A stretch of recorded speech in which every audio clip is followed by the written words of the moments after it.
principe fondamental de notre démocratie. Nous avons un président oligarchique. La récente nomination de Michel Barnier comme Premier ministre était au cœur des prises de parole lors des rassemblements vosgiens samedi dernier à Saint-Dié et sur ces images à Épinal. Des manifestations à l'appel de partis de gauche et notamment de militants et sympathisants du nouveau Front populaire contre le coup de force d'Emmanuel Macron. Quand on connaît un petit peu le CV de Michel Barnier, on n'est pas très ravis de le voir, nous, à gauche. C'est quand même quelqu'un qui a voté à une époque contre la dépénalisation de l'homosexualité, qui est un ultralibéral, qui est raciste et homophobe. Donc non, on n'est pas ravis de le voir et c'est bien pour ça que le RN lui a donné sa caution. Et c'est la première fois dans l'histoire de France, c'est-à-dire qu'on a des élections, moi depuis tout petit, on me dit va voter et puis tu verras, ton vote il sera respecté. Là c'est très clair, au retour des législatives, le premier contrat de législature, le premier programme qui est passé, c'est celui du nouveau Front populaire. Et aujourd'hui on n'a rien du tout, il y a des arrangements pour qu'on n'ait pas la présidence de l'Assemblée nationale, il y a des arrangements pour qu'on n'ait pas Matignon, et je ne sais pas ce qui va se passer, mais c'est un pays qui est ingouvernable parce qu'on a un gouvernement qui ne va pas être celui qui a été décidé par les Français.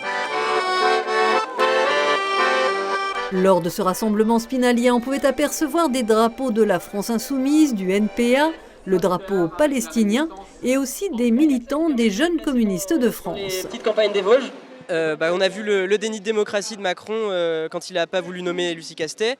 Donc nous, ce pourquoi on lutte, c'est pour avoir un Premier ministre de gauche. Donc on lutte pour qu'il y ait une motion de censure qui se fasse et qui soit signée par un maximum de députés. Le choix du nouveau Premier ministre a sans conteste amplifié la colère à gauche avec ce mot d'ordre, la censure. J'attends sans impatience ces premières mesures, mais je n'ai aucune illusion. Ça fait 60 ans que je m'intéresse à la politique en tant que citoyen de base. Ça fait 60 ans que je suis déçu, y compris par des gens qui se disaient de gauche. J'attends rien d'autre qu'un gouvernement NFP qui réponde aux aspirations de la majorité relative des habitants en France.